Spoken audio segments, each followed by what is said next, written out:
Open Theology 2019, 5. 166181 Existential Conceptions of the Relationship Between Philosophy and Theology. Robin Attfield *, Panentheisms, Creation and Evil. https://do.org/do/1515/opt-2019-0012 received 13 March 2019, accepted 3 June 2019. Abstract: Can Panentheism cope with the problem of evil? This problem is often understood as one for classical theists, who maintain that the cosmos, together with its evils, was created by an all-powerful and benevolent God. For classical theists need to reconcile the world's evils with divine creation. But corresponding problems re-emerge for theologies of both pantheistic and panentheistic kinds. Thus a problem arises for panentheists, with their teachings about a close relation between God and the cosmos. The closer the relation, the more intense the problem. Thus panentheists who regard the world as necessary to or part of God must hold that its evils are likewise necessary to or part of God. I explore in this paper whether panentheism can overcome the corresponding problem. This exploration involves sifting different varieties of panentheism. While for some varieties the problem is insoluble, this turns out to be less so for others, which retain central features of classical theism, while stressing interaction between God and the created world. In particular, grounds will be offered for holding that the version of panentheism put forward by Georgian Moldman and by Arthur Peacock is defensible and can overcome this problem. Keywords: panentheism, creation, moral evil, natural evil, contingency, strict panentheism. Arthur Peacock, Georgian Moldman, Christopher Southgate, Bethany N. Solider. 1 Introduction. The problem of evil is a problem not only for classical theism, but for pantheism and for panentheism, in its diverse varieties, as well. The problem for classical theism concerns whether an omnipotent, omniscient and all-good creator could allow both the evils for which human agents are directly responsible, like massacres and wars, and those other evils, like earthquakes and diseases, for which they are not. But there is also a problem for pantheism, wherein God and the universe are held to be identical, for the evils which form parts of the universe will now be parts of God, and so God can hardly be all good. There is also the problem that if God is not independent of the universe, then he or she cannot be its creator, and can hardly have the properties of omnipotence and of omniscience, properties which the universe lacks. Pantheism certainly has its own appeal, particularly for evolutionists, as Georgian Moldman has made explicit one and has been held in a variety of more or less overlapping forms, for example those of Spinoza, Schelling and Jeffers. 2 But in the end commitment to pantheism and to its characteristic implications, such as the impossibility of God existing and the universe not existing, involves a rejection of belief in creation. Besides, as Mark Johnston has argued, on the hypothesis that the natural realm is all that there is, talk of God has little point. 31 Moldman, God in Creation, 212 2 Levine, Pantheism, 338 to 342 3 Johnston, Saving God, 127. Corresponding author, Robin Attfield, Cardiff University, Cardiff, United Kingdom of Great Britain and Northern Ireland. Email, attfield@cardiff.ac.uk. Open access. Copyright symbol 2019 Robin Attfield, published by De Gruyter. 4.0 Public License. This work is licensed under the Creative Commons Attribution Panentheisms, Creation and Evil 167, particularly with its suggestion that God is present in the world and in every part of it, for panentheism seems more promising, and, at least in the form presented by Peacock and Moldman, appears capable of surmounting these problems. 5 Yet Panentheism encounters problems of its own, relevant aspects of which will be appraised below. 4. Like pantheism, Panentheism is also subject to problems relating to evil, but the nature of the problem varies with the kind of panentheism envisaged. Versions of panentheism for which God is necessarily related to the world, or the divine properties are emergent from natural properties, share in the problems just depicted for pantheism, which put in question whether God can be all good, while at the same time casting doubt on whether God can be independent enough to be the world's creator. But versions of panentheism for which God is the universal creator and yet immanent in the world and in its processes are subject to a problem similar to that confronted by classical theism, of whether God could allow the existence of the world's evil and of its actual extent. In this essay, I will consider in turn different varieties of panentheism, with a view to discovering which ones, if any, combine cogency with ability to be reconciled with the world's evils.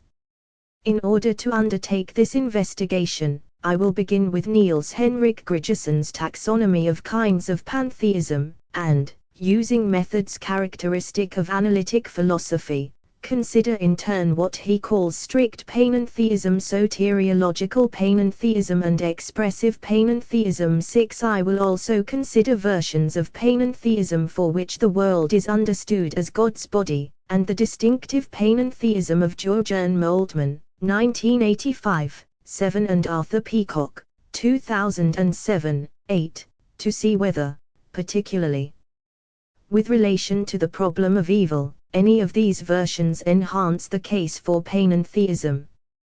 Grounds will be supplied for holding that the kind of panentheism upheld by Moltmann and Peacock is a viable one, and can overcome this problem.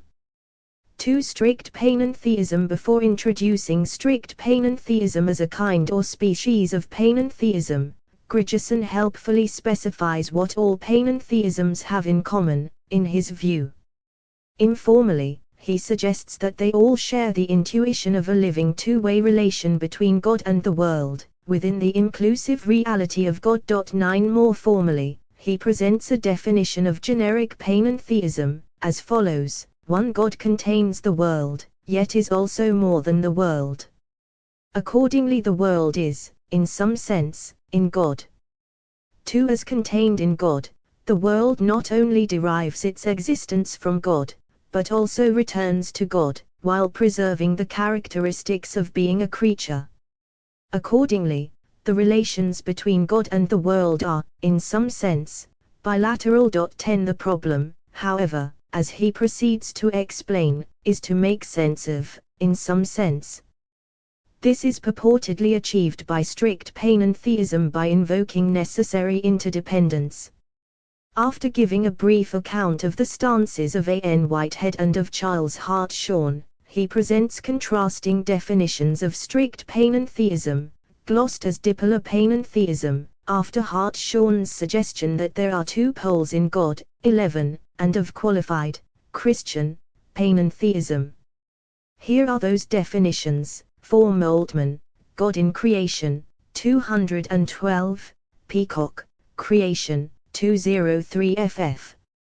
5. For an overview of panentheism, see Culp, Panentheism, 2008/2017. For one way of demarcating panentheism from pantheism, see Mullis, Demarcating Panentheism 2016, cited with approval by Clayton, Prospects 2019. Although it would be possible to replace the substance metaphysic assumed by Mullis with a systems metaphysic and still make the same distinction. 6. Grigerson, Three Varieties of Panentheism 19-35. 7. Moltmann, God in Creation, 12, 204-5, 211, and Passim. 8. Peacock, All That Is, 203 ff. 9. Grigerson, Three Varieties of Panentheism 22. 10. Ibid. 11. Hartshorne, Reply to My Critics 614. 168 Attfield strict, dipolar, Panentheism defined. 1. God cannot exist without generating a world, analogous to the way a soul cannot exist without a body. However, God can exist by embodying other worlds than our physical cosmos.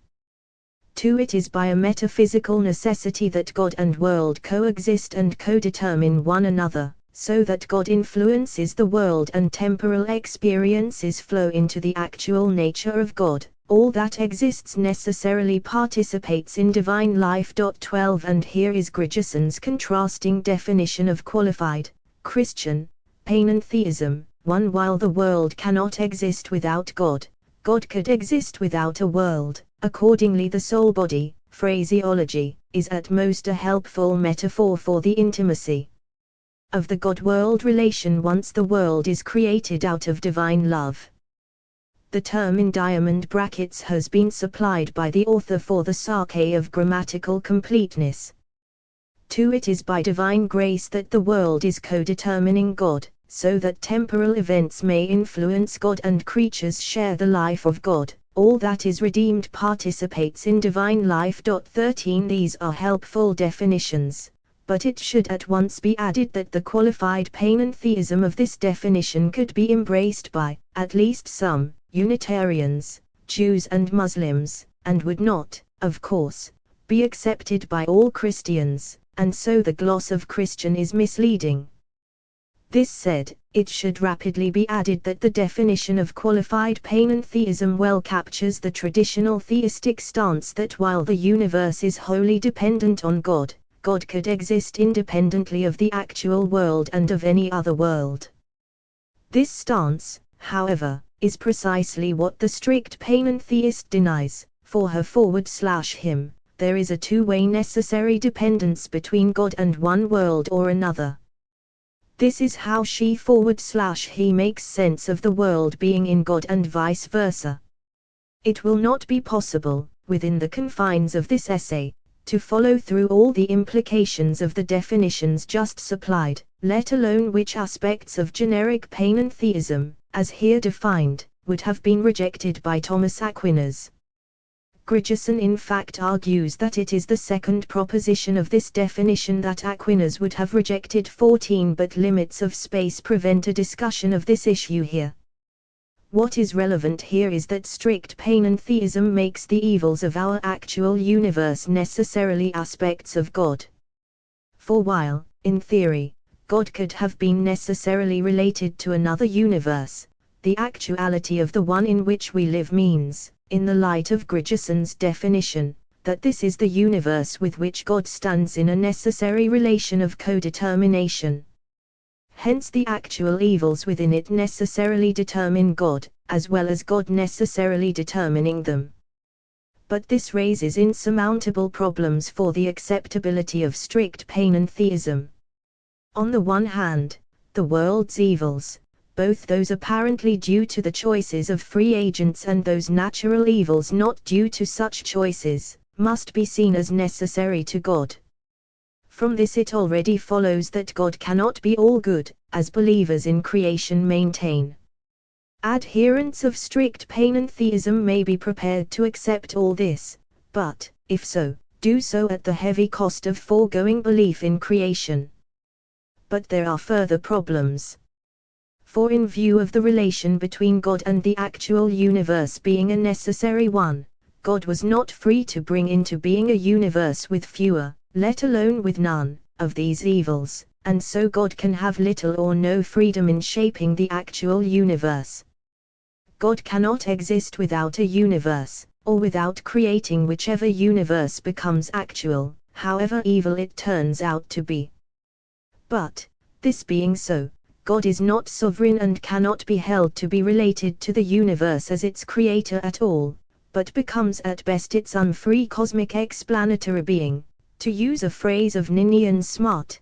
15 Since, however, God is supposedly necessarily determined by the universe, as well as the universe by God, there is a circle of explanations from universe to God and back.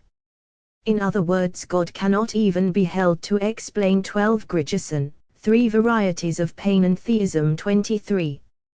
13 Ibid, 23. 14 Ibid, 24.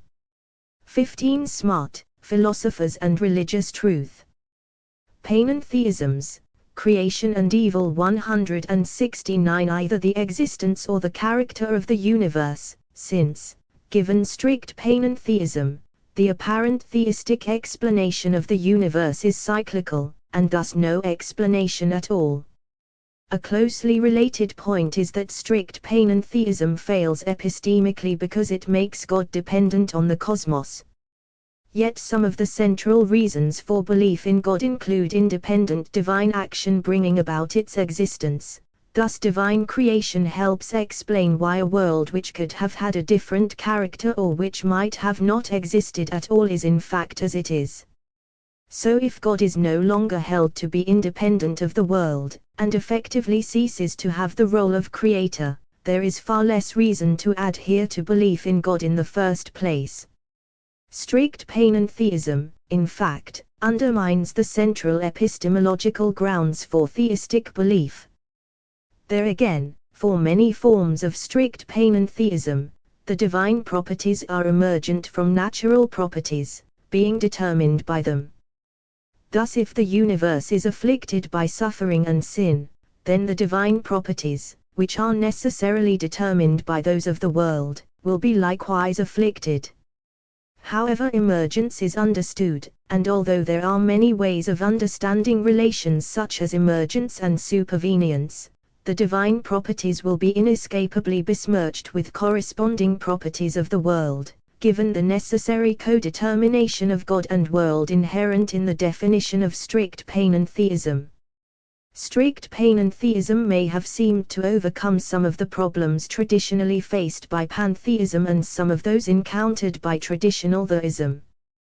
But, given the above reasoning, strict panentheism turns out to be in no better a position than either of these stances, pantheism and traditional theism, and arguably to be in a worse position, and one that is at least as unacceptable. It might at this point be suggested that the divine properties are emergent from the properties of the universe other than the presence of evils, whether humanly generated or not, or that God is constituted by the same range of properties only, and not by evil ones. The divine nature might in consequence still be held to be all good. But this defensive move is profoundly unsatisfactory. For there is no apparent reason why God should be constituted by one restricted range of the world's properties rather than by an unrestricted range, and there is no apparent reason why God's properties should be emergent from a limited range of worldly properties, rather than from the rest, or from worldly properties in their totality. There again, there is no apparent reason why there should be two different relations between God's properties and those of the universe, that is, with the generality of worldly properties and, differently, with properties embodying evils, and no rationale to explain this difference. Thus the exclusionary character of this defensive move is entirely lacking in justification, and the move therefore collapses. Supporters of Whitehead, March-June and other process theologians might here wish to allude to ways in which their theologies in fact cast light on the divine creativity.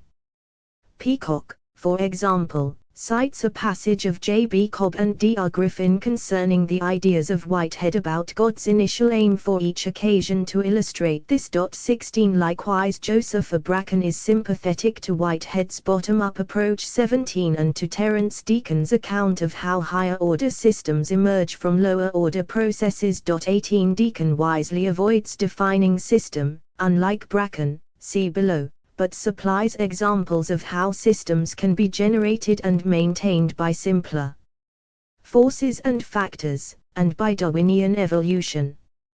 One example is worth quoting here. Indeed, body temperature regulation is accomplished by a thermostat-like feedback mechanism.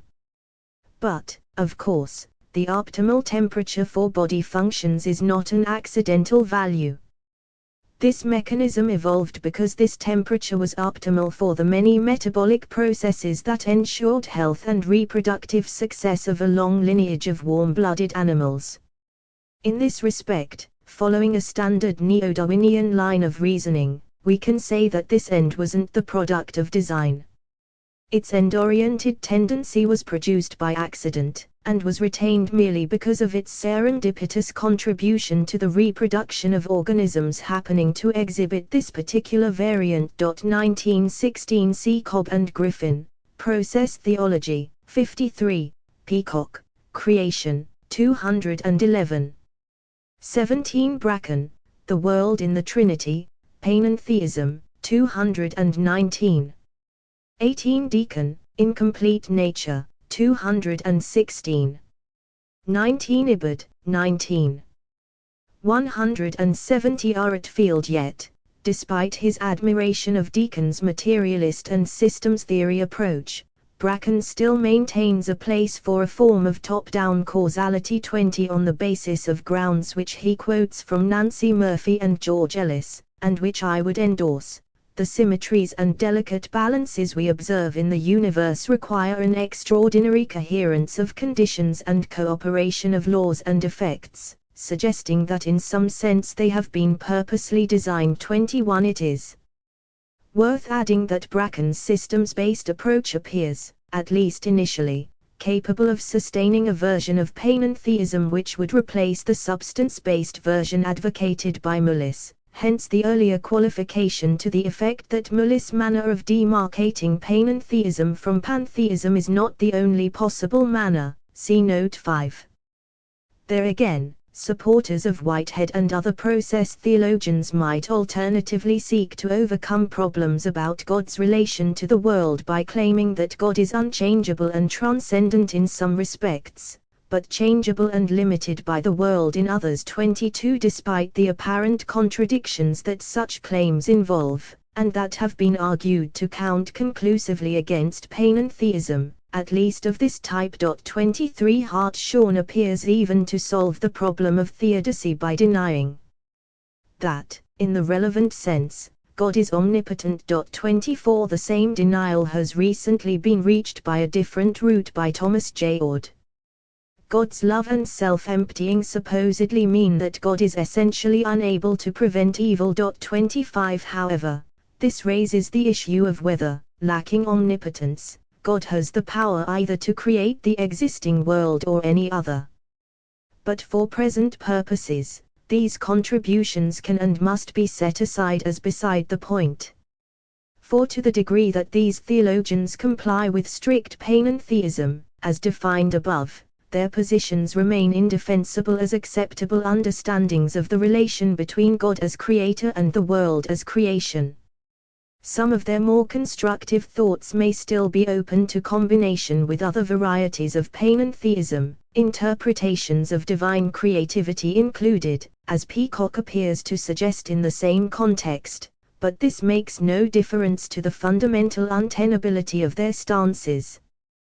For the nub of the matter remains that as long as the relation of God and the universe is represented as one of necessity, as strict panentheism represents it, then the above problems, concerning evil, concerning creation and concerning the basis of theistic belief persist and must be recognized to prevail.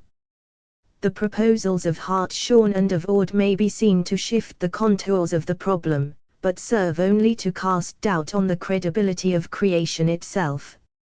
However, to be fair to Bracken, it is not clear that this theologian is fully committed to the necessary relation of God and world espoused by Whitehead, despite his general endorsement of Whitehead's overall stance. For Bracken, the material world is a subsystem within the higher system which comprises the Trinity. 26 While I am sympathetic to Bracken's emphasis on systems theory, problems remain about how the material world can be understood as a subsystem of the divine life or of God. These problems include the problem that the higher system must surely include the evils that are parts of the subsystem of the material world, as well as the problem that the relations between these systems seem far removed from that of creator and creature. But there is a more fundamental problem for adopting Bracken's stance, to be found in his initial definition of system. Bracken writes that a system is a corporate or socially organized reality whose constituents are momentary self-constituting subjects of experience, actual entities. 27 This definition is an adjusted version of Whitehead's definition of society. But it suffers from the assumption that the momentary entities or subjects of which systems are composed can be understood independently of the medium-term or long-term entities which these momentary entities are held to comprise. Momentary entities must be something like momentary time slices of, say, plants or pandas or persons, but in fact they cannot be identified or understood independently of, to take the same examples, the plants or the pandas or the persons which they 20 Bracken, Panentheism, 208, 222-3. 21 Murphy and Ellis, Moral Nature of the Universe, 57, Bracken, Panentheism 224. 22 Hart-Shawn, The Divine Relativity. 23 Owen, Concepts of Deity, 83, 88 and 147. 24 Hart-Shawn, The Divine Relativity. 25 Ord, The Uncontrolling Love of God, 94, God Can't, 31. 26 Bracken, Panentheism, 221. 27 Ibid, 207. Panentheisms, Creation and Evil 171 are held to constitute. This being so, it emerges that systems theorists of this kind assume or presuppose the independent existence of entities such as plants or pandas or persons in order to mount their definitions or descriptions of systems. So the notion of system understood as Bracken understands it, cannot be treated as metaphysically basic, or as a suitable basis for his system of Panentheism. This is not to suggest that other forms of systems theory might not fare better, but it is to suggest that the form of Whiteheadian Panentheism put forward by Bracken is insufficiently coherent to present a convincing alternative to Whitehead's belief in the necessary relations between God and the material world.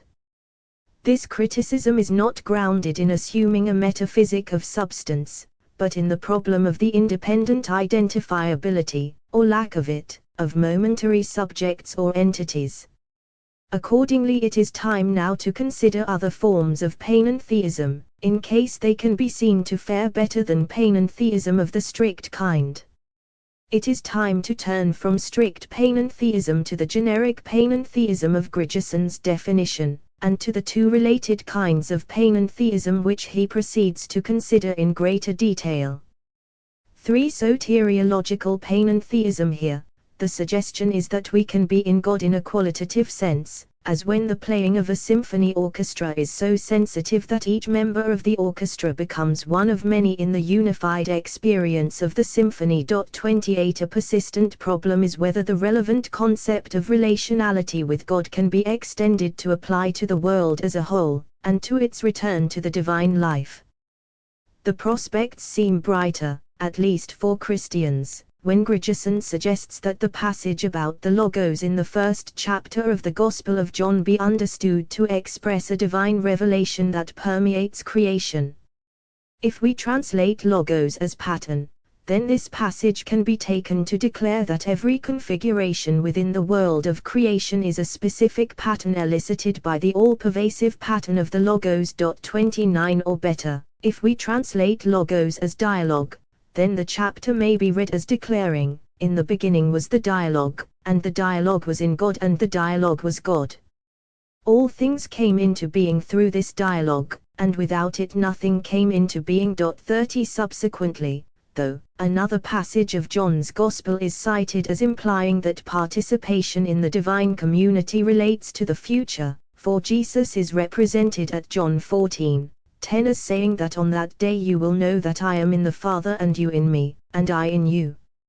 Here the persistent problem resurfaces, for Christian tradition, fortified by passages like I Corinthians 15, 50. Flesh and blood shall not inherit the kingdom of God, contends that far from all things can be really united with God.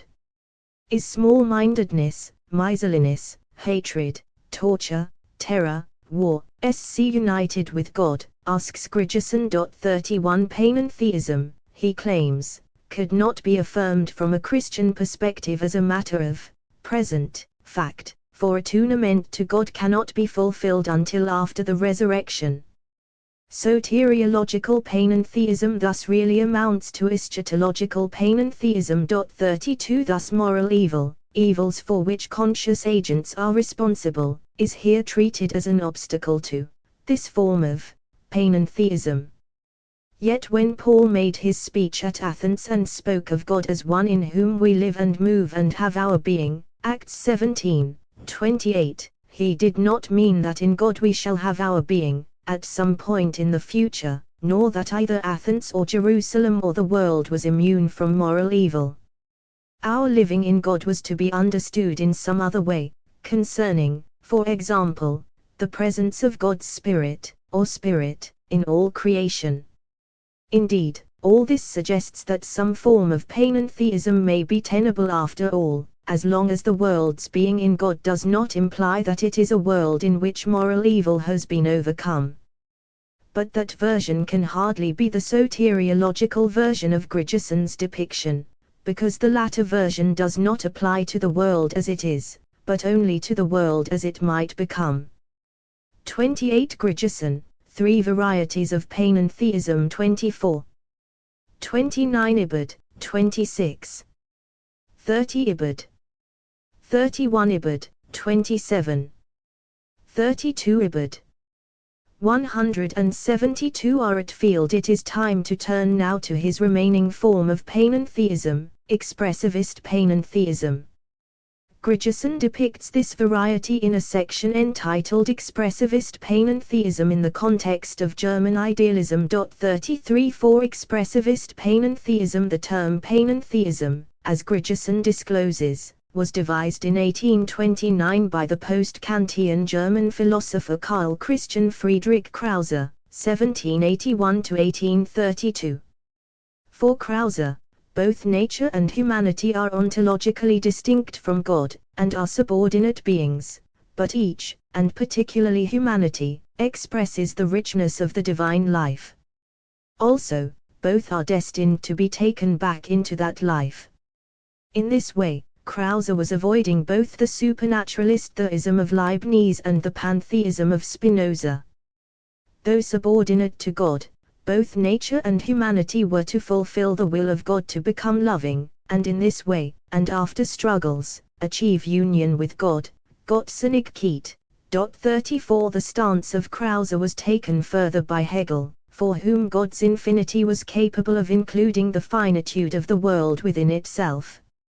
For, as Philip Clayton has more recently argued, 35. Infinity can hardly be regarded as separate from, outside of and other than what is finite, or it would not be infinity. Starting from this promising basis, Hegel proceeded to reinterpret the doctrine of the Trinity so as to re-envisage the relation of the world to God. The details are not significant here, but include his view that creating a world was not a free option for God, but an implication of his self-giving nature, and also that his was an implication of the nature of his infinity to include finitude. Thus both the creation and the redemption of the world are regarded as the self-realization of the divine life. In the end, the Spirit will work to reconcile the created and alienated world with eternal being. At the same time, evil, supposedly a necessary outcome of the emergence of humanity, becomes absorbed by God. 36. Grigison here finds Hegel's overall stance consistent with generic panentheism, and also overlapping in large degree with soteriological panentheism.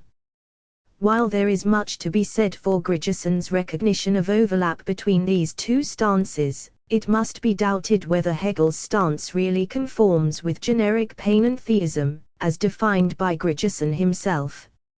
It is certainly not consistent with Grigison's definition of qualified panentheism, on which God could exist without a world, and therefore creates freely, something that Hegel denies. Further, when generic pantheism asserts that the world derives its existence from God, the most natural interpretation is that the existence of the world is contingent, and depends on divine choice, as opposed to Hegel's claim that God's very nature means that God has no choice in the matter. Indeed, if God has no choice in the matter, there is good reason to hesitate to say that Hegel's position concerns creation at all, for the universe becomes a necessary emanation of God, as in Neoplatonism, rather than a creation.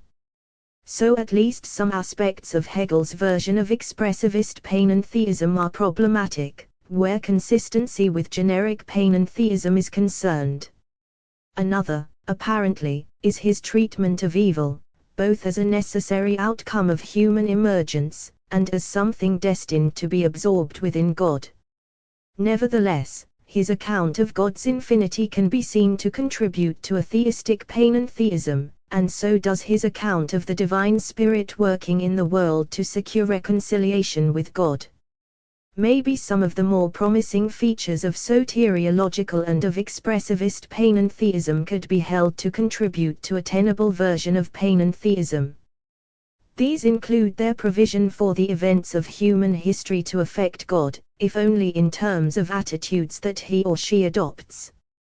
But further versions again warrant consideration before that theme is revisited. 33 Ibid, 27-31. 34 Ibid, 28.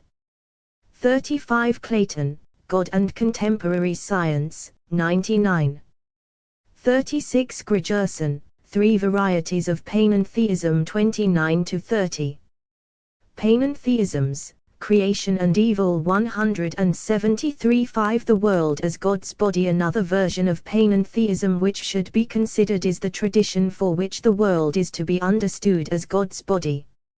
A philosopher who held such a stance was A.N. Whitehead, who considers what is usually considered an objection to the world being related to God as body to mind, soul or self, namely that matter will then limit what God can do. Whitehead, however, accepted this implication, and held that matter exists eternally and independently of God. Indeed, it is the universe that makes God what God is, or his consequential nature. For the body constitutes, and thus in a sense creates, the self, and this is what the universe does for God. 37 Subsequently Sally McFagg commended the metaphor of the world as God's body. 38 But since this image of God's relation to the world was a metaphor, she was not committed to accepting those implications of God having the world as her / his body which belong to Whitehead's view. McFagg claimed, in my view mistakenly, that traditional images of God have nothing to say about the non-human world. 39 And sought an image lacking this defective silence. Yet we can believe, with Gerard Manley Hopkins, that the world is charged with the grandeur of God. 40 Without regarding it as God's body. But the real issue concerns whether, as Whitehead held, the claim that the world is God's body should be held non-metaphorically, as an analogy conveying a deep metaphysical truth. Clearly this stance clashes with belief in divine creation. But there is also a problem where evil is concerned. For, since God is constituted by cosmic processes, the conflict, suffering and evil in the world turn out to be parts of the divine being. 41 Contrary to standard theistic beliefs in creation for which God is all good, and that it is his or her will to overcome evil, rather than to share in it. We should also note that the approach of Whitehead and his followers, for which the world is God's body through constituting God, is far removed from expressivist panentheism. Yet some of the supporters of this stance also hold that the world is God's body, but maintain that God is independent of the world, and, as we have seen in a previous section, that the world is an expression of the divine being. Philip Clayton adheres to a panentheism of this general kind, insofar as for him the world is an expression of God's will and omnipresence. I am not of course suggesting that Clayton endorses all the characteristics of expressivist panentheism associated with either Krause or Hegel. For Clayton, the physical matter of the world exists, but has no independent existence apart from God, and exists within God, who holds the world within himself in some sense. 42 Despite being infinite. 43 It is also able to affect God, without changing his essential nature. 44 More light is apparently thrown on how God holds the world within himself in some sense when Clayton discusses the panentheistic analogy. 45, that is, a way of understanding how the world is in God and God is in the world, analogous to the relation between a person's body and mind or soul. Here he adopts the suggestion of Grace Johnson that God stands in a relation to the universe as a whole that is analogous to your relationship to your body. 46 And has been applauded for doing so by Brierley. 47 This is an intimate relationship, for persons have both the physical properties of their bodies and psychological properties emergent in part from those physical properties. So in this form panentheism associates God with materiality, and in support of this stance, Clayton cites a passage of Johnson which runs, 37 Whitehead, Process and Reality, Ward, The World as the Body of God, 68. 38 McFagg, The World as God's Body, 671-3. See also McFagg, The Body of God. 39 Ibbard, 673. 40 Hopkins, Poems and Prose, 27. 41 Ward, The World as the Body of God, 71.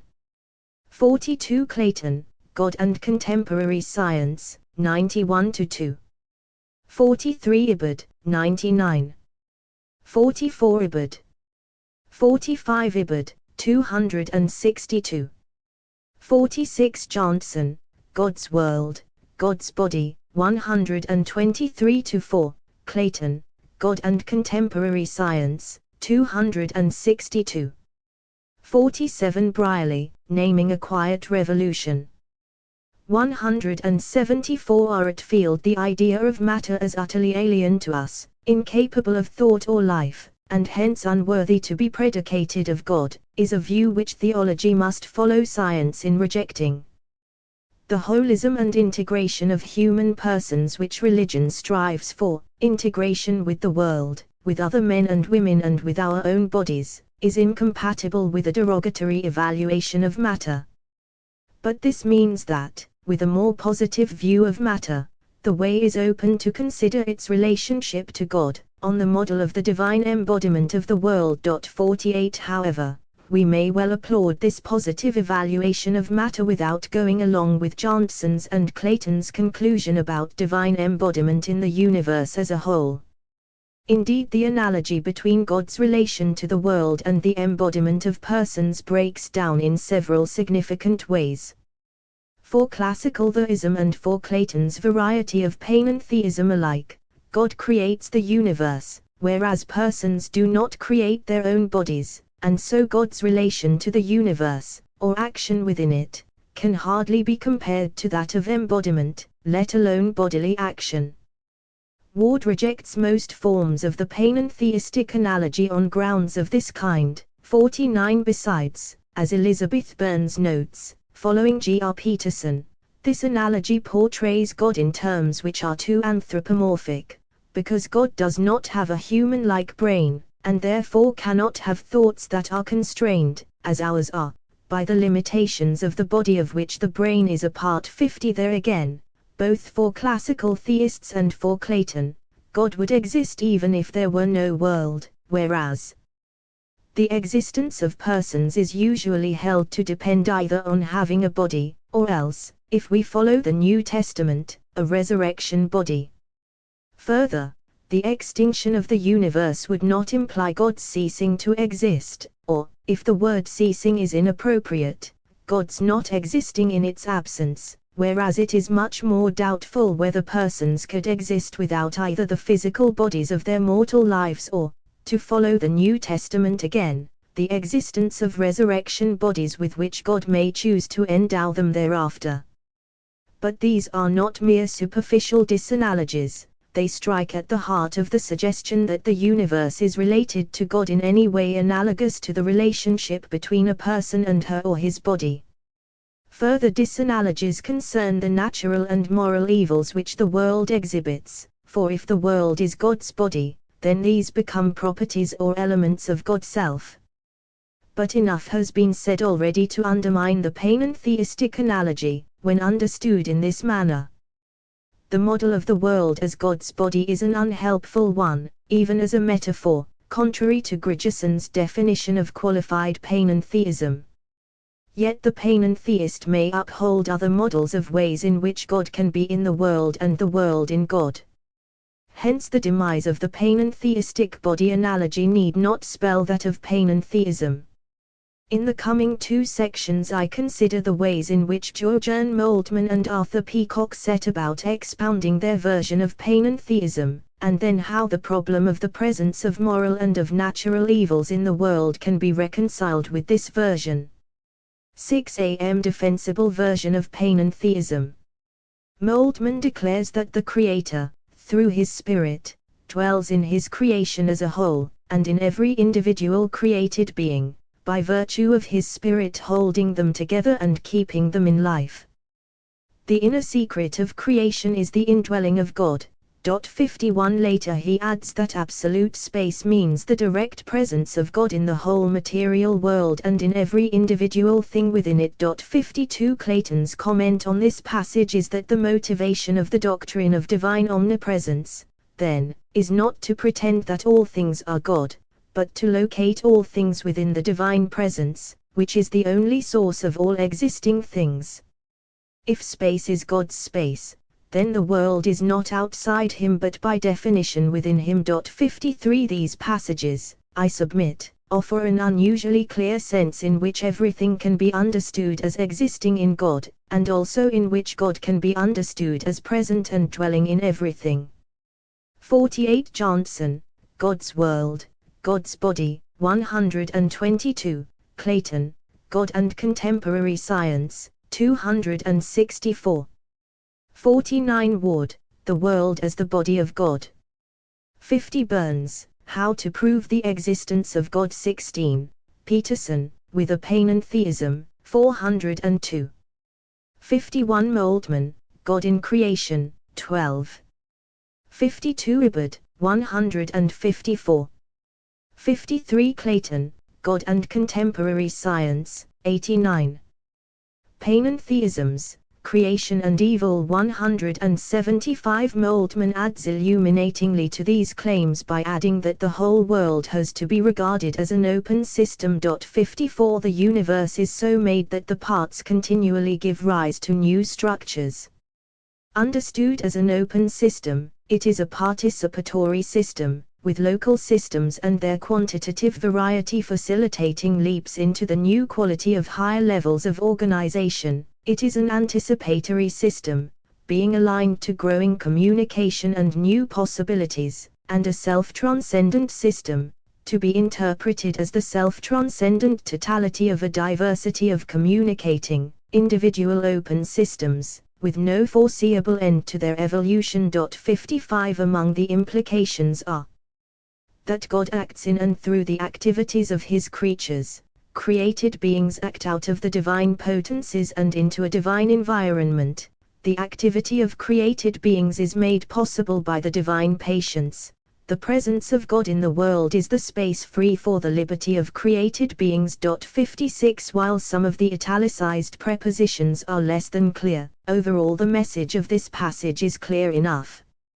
As Peacock expresses matters, quoting Charles Kingsley, God makes creatures make themselves. 57 It could hardly be clearer that, for Moltmann, as well as Peacock, the world is dependent on God and not vice versa. Thus the universe is self-creative, but pantheism is far from the only allowable interpretation. Moltmann suggests a theistic interpretation of this. The God who is present in every part of the world and in every part of it, is the creative spirit. 58. Moltmann in fact prefers a Trinitarian interpretation of this claim, but the same claim is credible on a Unitarian basis, and thus to Jews, Muslims and Unitarians alike. Here it could be commented that, whether or not creatures have simultaneous impacts on God, they will in any case make impacts on the outworking of His purposes. The clearest example is found in the evolution of life on Earth, but another possible example is the impacts of each human generation on the course and progress of human history. The choices of agents may even sometimes change God's purposes, for many human choices bring into being individuals who would not have existed otherwise, yet who will not fall outside God's eventual purposes. This is because for these new lives there will arise either a new purpose in the mind of God, or the actualization of an antecedent purpose that was conditional on these individuals being brought into existence. Indeed, if Panentheism requires impacts by creatures on God, as well as the other way round, then here we already have a vindication of Panentheism, albeit not quite in the sense specified for generic Panentheism by Grigison, which requires creatures returning to God. 59 Peacock, for his part, adopts Moltmann's account of the universe as an open system, and explains that this picture of the world stands opposed to viewing it as a closed mechanism, operating according to laws and with boundary conditions both prescribed at the beginning and identified with a temporal act of creation by God. 60 Creation is rather to be understood as continual, not least through the creative action of natural processes, which are also acts of the Creator. 61 Scientific findings appear to support Peacock's view, from Heisenberg's indeterminacy principle to the Darwinian theory of evolution. This theory, in the form of the 20th century Darwin-Mendel synthesis, shows in particular how, without supernatural interventions, creatures can mutate and, when the mutations prove viable, form new species. Peacock regards such developments as continuing episodes in the story of creation, and God's chosen approach to the creation of communicating creatures, including, eventually, humanity. He would also have been free to regard at least some of the episodes of human history, such as the inauguration of the United Nations and its agencies, as further manifestations of the divine creativity.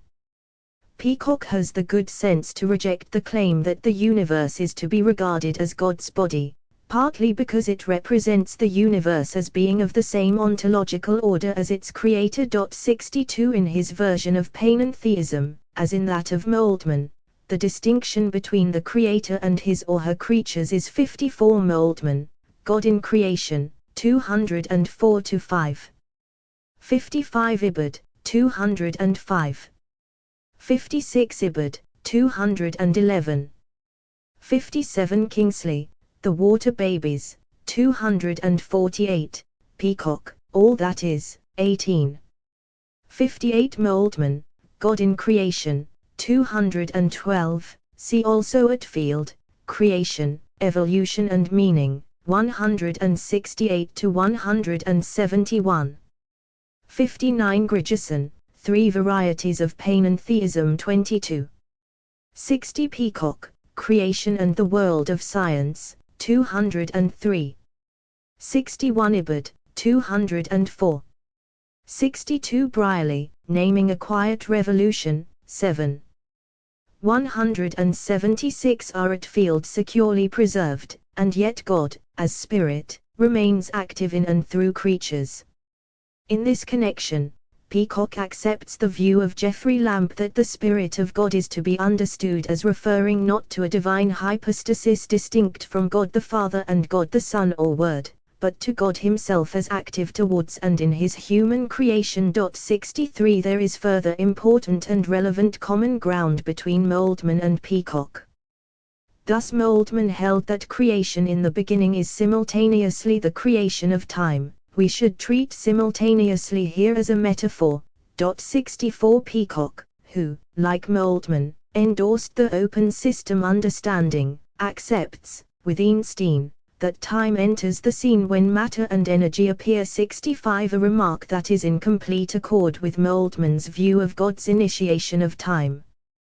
Their stance is consistent with the view that creation itself is a timeless act, which itself makes temporal acts and events possible, but this vocabulary might not have been congenial either to Moltmann or to Peacock.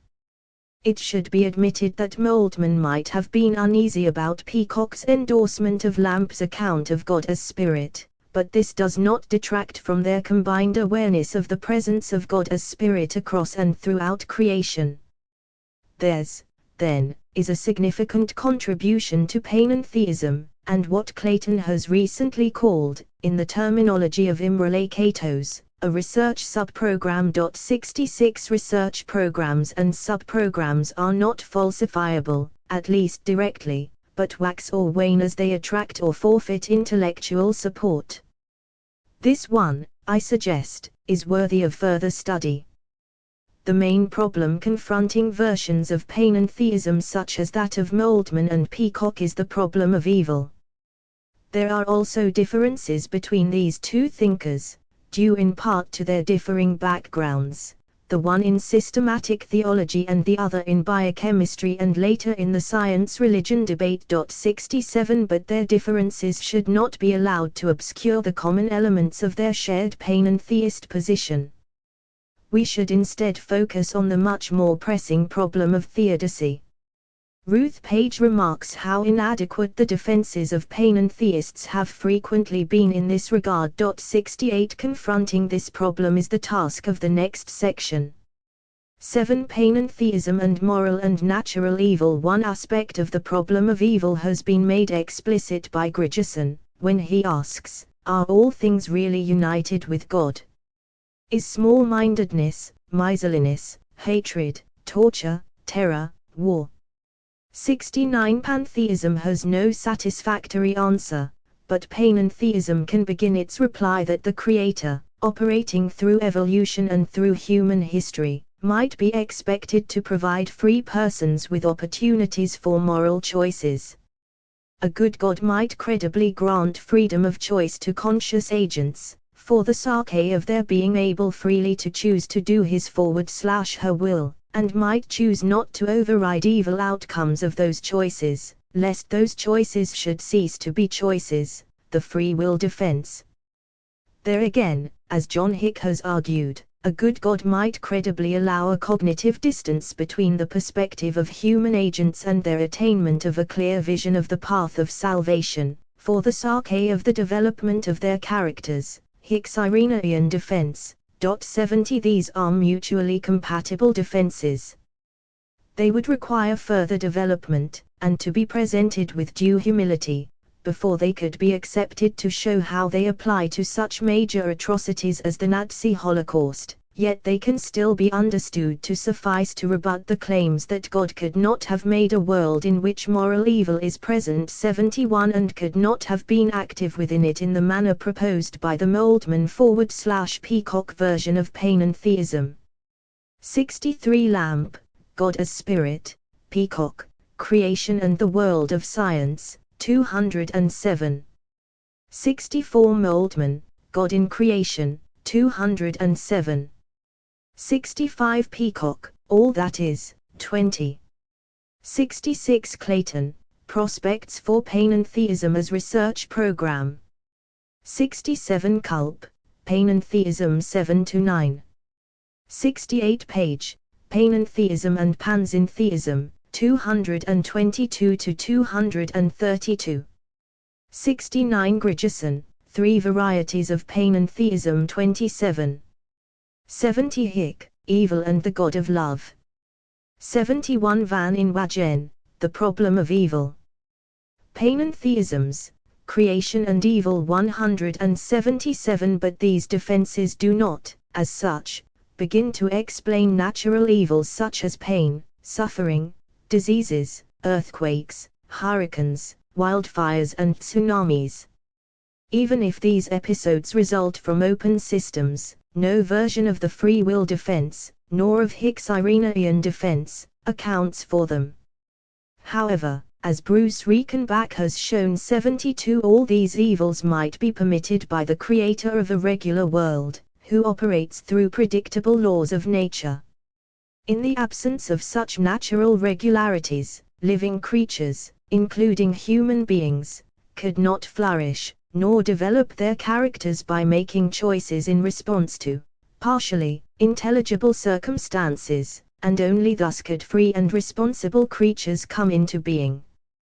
Here we already encounter the beginnings of what Christopher Southgate has called the only way argument. There was no other way for a loving creator to generate the realization of creaturely value than through laws such as that represented in Darwinism. 73 Indeed, in this passage Southgate endorses the argument of a 2006 work of the present author 74 as in itself constituting a theodicy. 75 Similarly, Michael Murray, in a work published in the same year as Southgate's book, appealed to gnomic regularities as a key component of an acceptable theodicy, while countenancing within the same covers such less credible components, or alternatives, as cancers being due to fallen angels placed in charge of such illnesses. 76 Southgate proceeds to argue, with Michael Ruse, as the current author too had earlier done, that if God was to create through law, then it had to be through Darwinian law. There was no other choice. 77 Another theologian who appeals to laws of nature, Nicola Hoggard Creedon, appears to regard as one of the sources of objective evil the second law of thermodynamics. 78 But as Bethany Solider observes, there would be no life at all without this law. 79 So this law is really a further example of how there was no other way. In her book God, Evolution and Animal Suffering, 2019, the book just referred to, Bethany N. Solider recognizes as convincing the only way argument of myself and of Southgate. For example, she remarks that Attfield shows convincingly how biological values, such as organisms with quick neural capacities and fleet-footedness, could only have developed independently, sc of divine interventions, in predator-prey relationships. 80 I am indebted to Rollston for much of the vocabulary here cited. 81 Rollston, indeed, is another source of the only way approach. Solider advocates including a theological component within a theodicy as well as, what she regards as, a philosophical one. 82 But on occasion criticizes yet others for failing to include the only way approach. 83 Strangely, Solider berates the present author for focusing on the way natural regularities are necessary for valuable human pursuits such as science and rationality and, supposedly, neglecting the goods and ills of non-human animals. 84 Yet the passage that she quotes in fact stresses both. Thus the first three lines, which she rightly prefaces with the phrase without natural regularities, run as follows: there would be no science and no scope for rationality, there would be no creatures of the kinds that have evolved by natural selection within the framework of the laws of nature to which we are accustomed. 85 In short, the passage that she criticizes is every bit as biocentric as the stance that she castigates me for neglecting. 72 Reichenbach, Evil and a Good God. 73 Southgate, The Groaning of Creation, 47-8, Ruse, Can a Darwinian be a Christian, 130-8. See also Attfield, Evolution, Theodicy and Value. 74 Attfield, Creation, Evolution and Meaning. 75 Southgate, The Groaning of Creation, 47. 76 Murray, Nature, Read in Tooth and Claw, see also Attfield, Review of Murray. 77 Southgate, The Groaning of Creation, 48, Ruse, Can a Darwinian be a Christian, 289, compare Dawkins, Universal Darwinism, 423. 78 Hoggard Creedon, Animal Suffering. 79 Solider, God, Evolution, and Animal Suffering, 88, N.161. 80 Ibbard, 52, Attfield, Creation, Evolution and Meaning, 129. 81 Rollston disvalues in nature, 254. 82 Solida, God, evolution, and animal suffering, 56-62. 83 Ibid, 62. 84 Ibid, 49. 85 Attfield, creation, evolution and meaning, 129. 178 R. Attfield. Indeed, it also points out that theodicies that neglect harms and benefits to non-human animals, and their flourishing, are increasingly seen to be indefensible. 86 So the issue becomes not whether God should abrogate laws of nature to avoid evils to living creatures, but whether there are more beneficent laws of nature that the Creator could have initiated instead of those of the actual universe.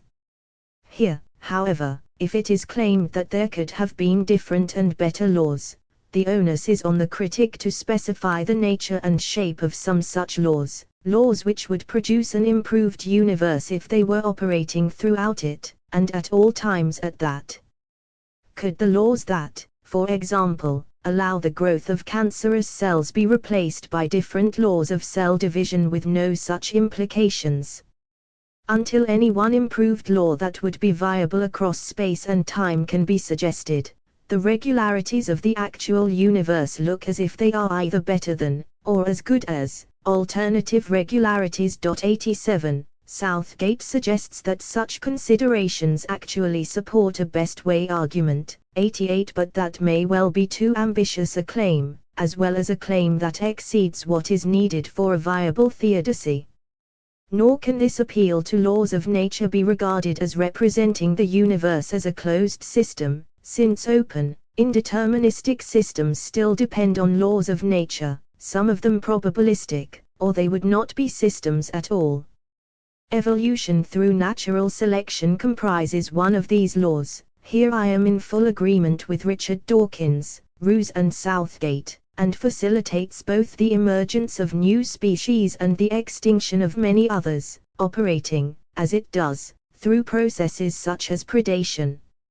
Yet critics of theism and of panentheism alike can hardly maintain that, in the absence of evolution by natural selection, miraculous divine interventions to produce new species would generate a more intelligible, let alone a better world. 89 Meanwhile the Creator can be taken to welcome each species living in the manner proper to its kind, and enjoying its own day. 90 Evolution by natural selection, then, is no exception to the argument advanced above about the regularities that a beneficent Creator would introduce.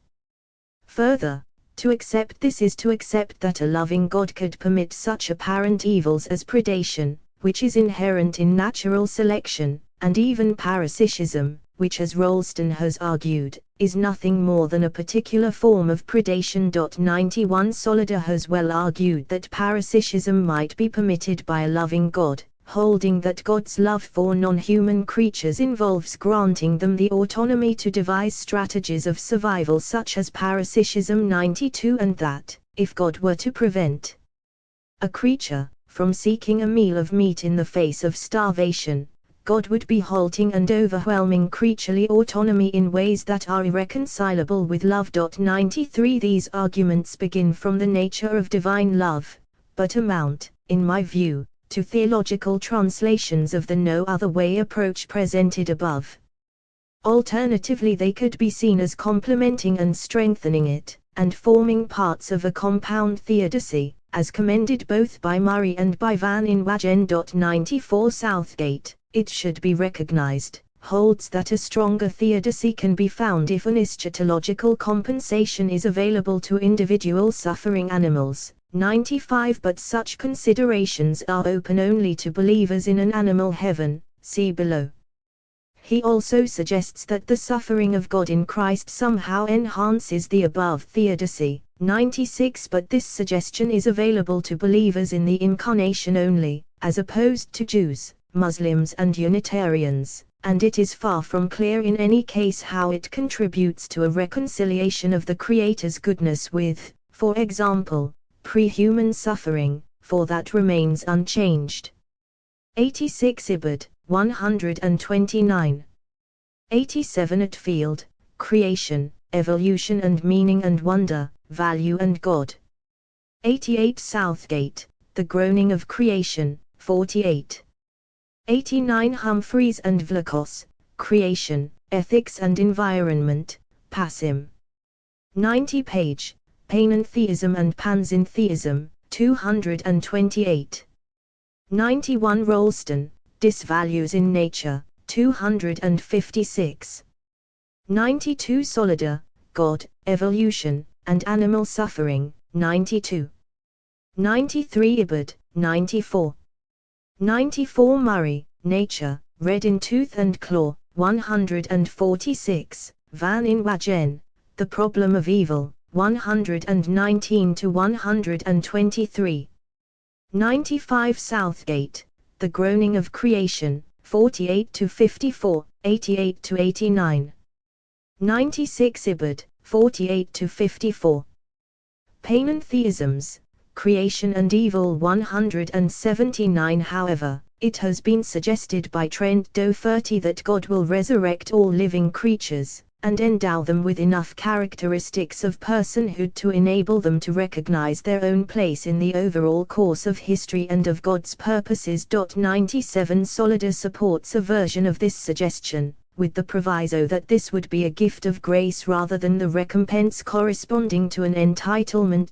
98 These suggestions can be supported by scriptural passages such as Revelation 5:11-13, and are open to many panentheists, as also to many Christian theists. Indeed, they could be seen as supplementing the theodicy presented above.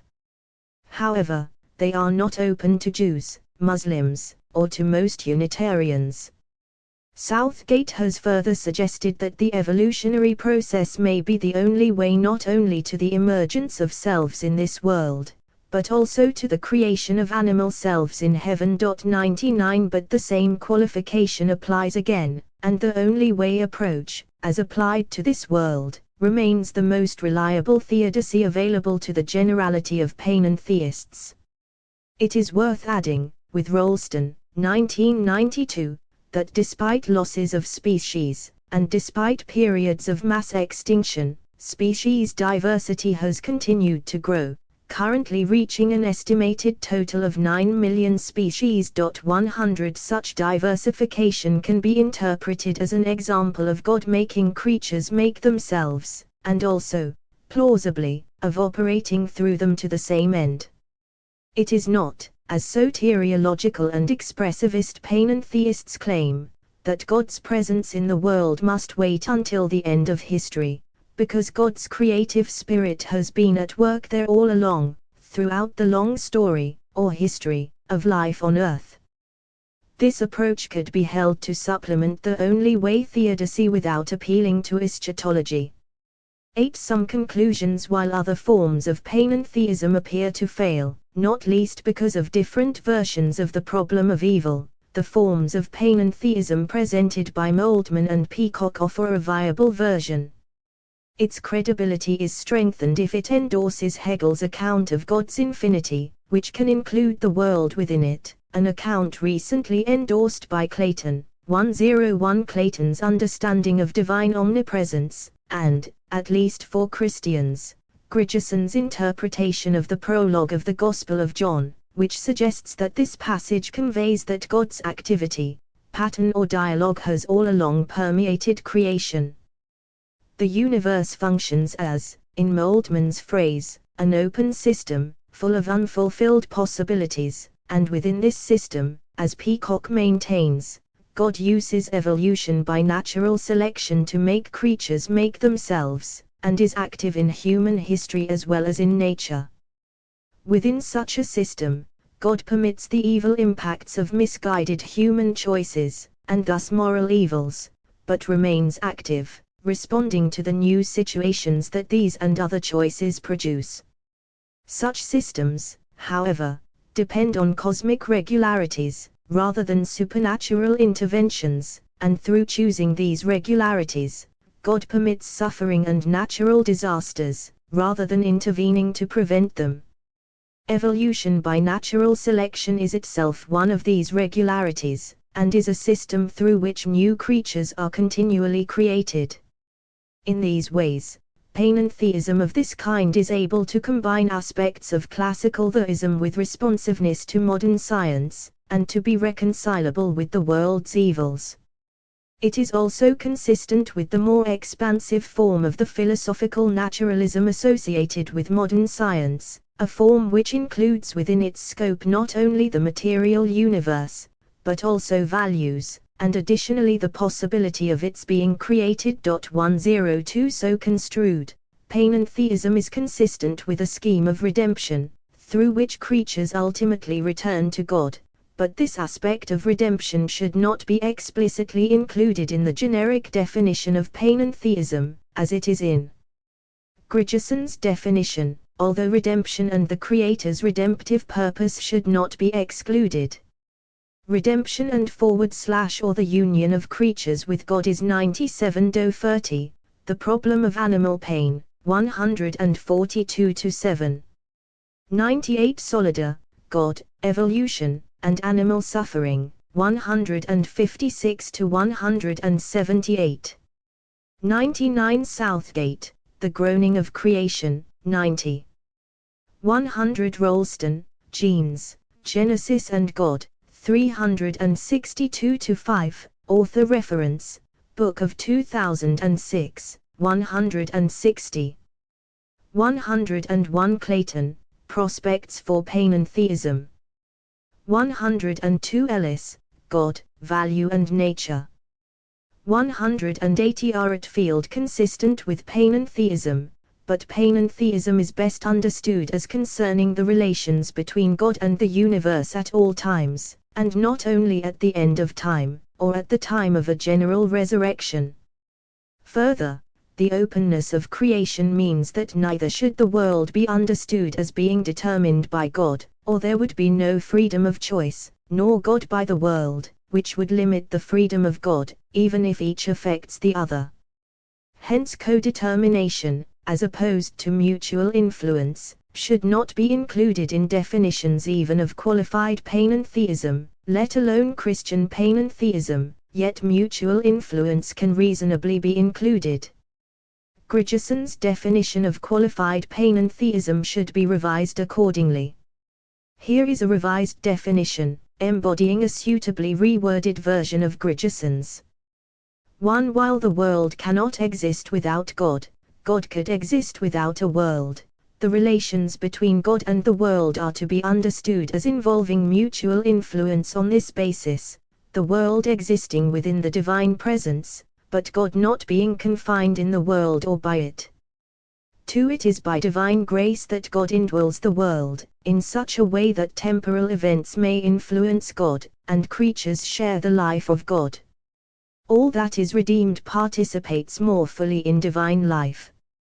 Thus, to conclude with an aspect that Grigerson's definition of qualified panentheism rightly includes, for panentheism of the Moldman/Peacock variety, creatures may at all times by divine grace share in the life of God, through the presence of the Spirit of God in the created world, in which we live and move and have our being. 103 It is appropriate to add a tenet that he does not include.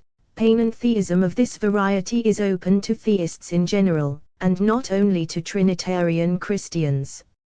Acknowledgements. I would like to thank Birmingham University and the Templeton Foundation for an award that made possible the composition of this essay.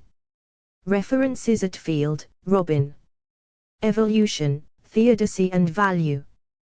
The Haythrop Journal, 41.3, July, 2000, 281-296. Attfield, Robin. Creation, Evolution and Meaning, Aldershot, Ashgate, 2006. Attfield, Robin. Review of Murray, Nature, read in Tooth and Claw. Reviews in Science and Religion, 53, 2009, 37-40. Attfield, Robin. Wonder, Value and God, London and New York, Routledge, 2017. Bracken, Joseph A. The World in the Trinity, Open-Ended Systems in Science and Religion. Minneapolis, MN, Fortress Press, 2014. Bracken, Joseph A. Panentheism and the Classical God-World Relationship. American Journal of Theology and Philosophy. 36.3, September, 2015, 207-225. Brierley, Michael W. Naming a Quiet Revolution, The Panentheistic Turn in Modern Theology. In Whom We Live and Move and Have Our Being, edited by Philip Clayton and Arthur Peacock, 1-15. Grand Rapids, Me, E. Edmonds, 2004. Burns, Elizabeth. How to Prove the Existence of God, An Argument for Conjoined Panentheism. International Journal for Philosophy of Religion. 85, 2019, 5-21. Clayton, Philip. God and Contemporary Science. Edinburgh, Edinburgh University Press, 1997. Clayton, Philip and Peacock, Arthur. In Whom We Live and Move and Have Our Being. Grand Rapids, Me, E. Edmonds, 2004. Clayton, Philip.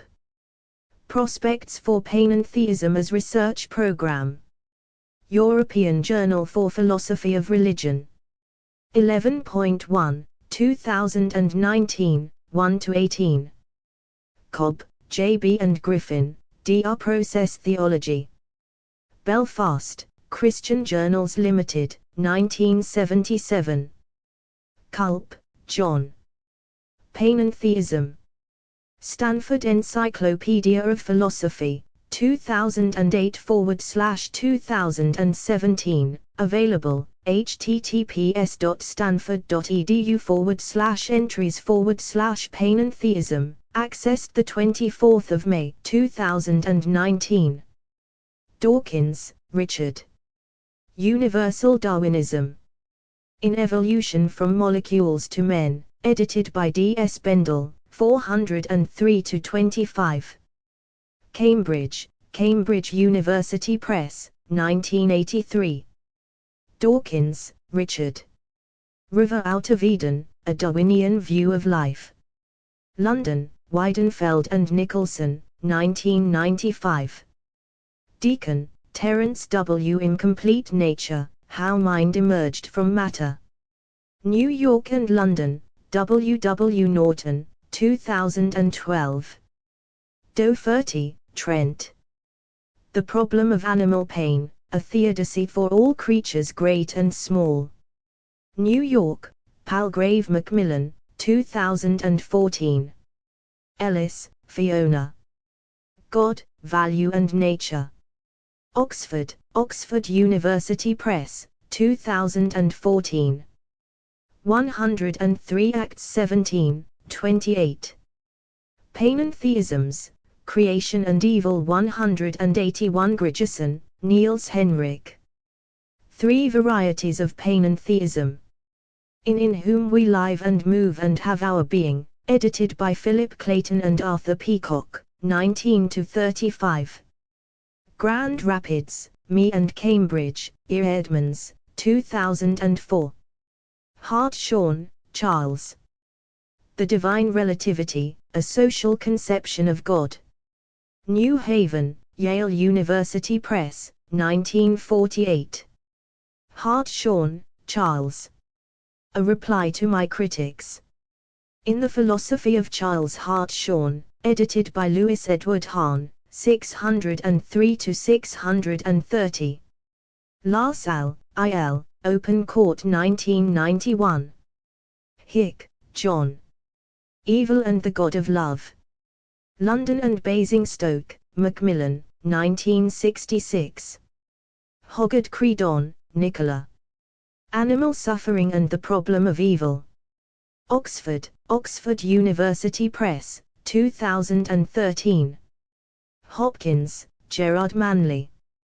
Gerard Manley Hopkins, A Selection of His Poems and Prose, edited by W. H. Gardner. Harmondsworth, England, Penguin, 1953. Humphreys, Rebecca and Vlachos, Sophie, editors. Creation, Ethics and Environment. Cambridge, Cambridge Scholars Press, 2010. Johnson, Grace. God's World, God's Body. Philadelphia, Westminster Press, 1984. Johnston, Mark. Saving God, Religion After Idolatry. Princeton, N.J., Princeton University Press, 2011. Kingsley, Charles. The Water Babies.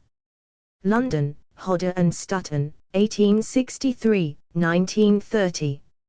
Lamp, G. W. H. God as Spirit, Oxford, Oxford University Press, 1977. Levine, Michel. Pantheism.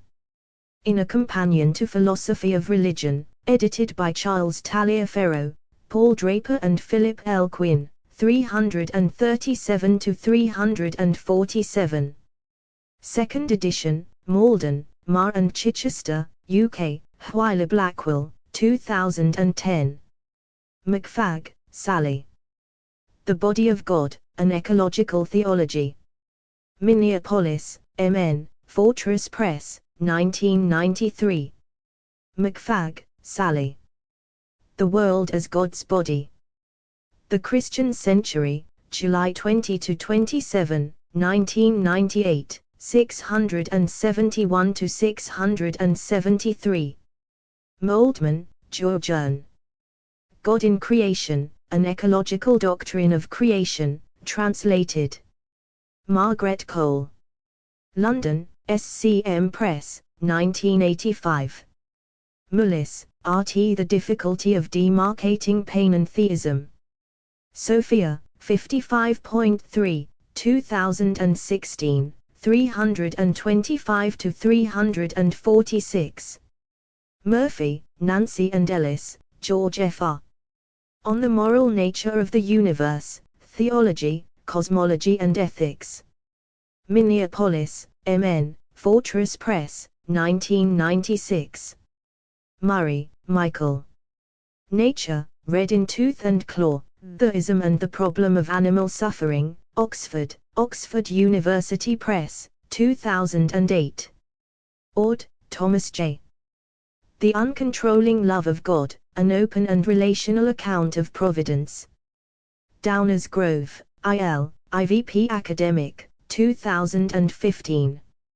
Ord, Thomas J. God Can't, How to Believe in God and Love After Tragedy, Abuse or Other Suffering. Grasmere, ID, Sacred Sage Press, 2019. Owen, H.P. Concepts of Deity.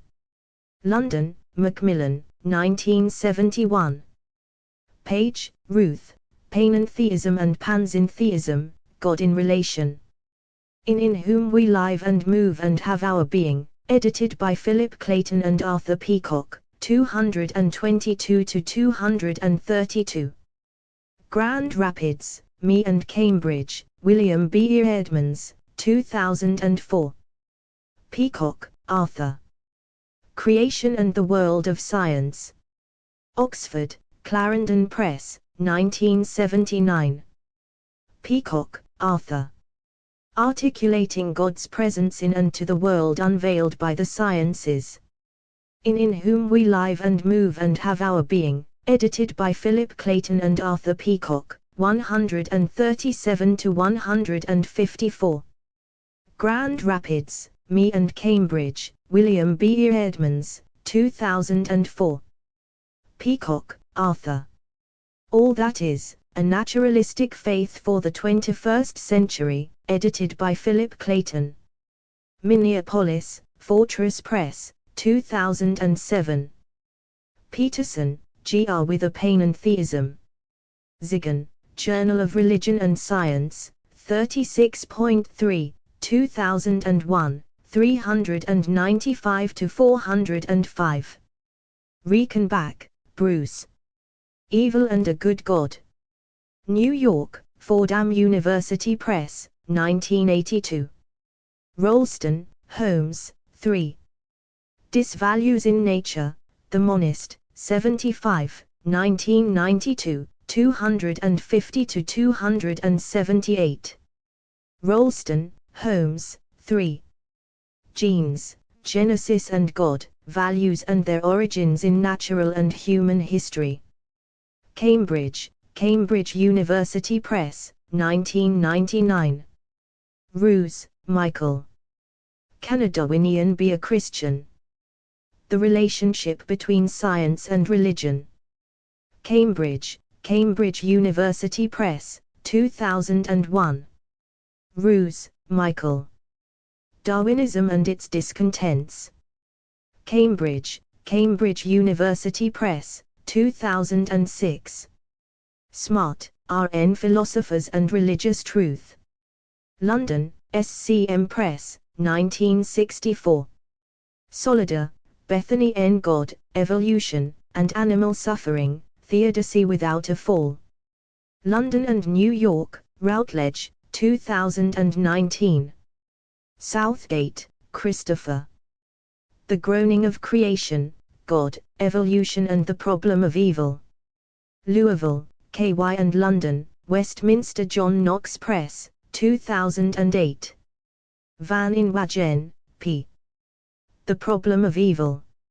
Oxford, Oxford University Press, 2006. Ward, Keith. The World as the Body of God, a Panentheistic Metaphor. In Whom We Live and Move and Have Our Being, edited by Philip Clayton and Arthur Peacock, 62-72. Grand Rapids, Me and Cambridge, William B. Edmonds, 2004.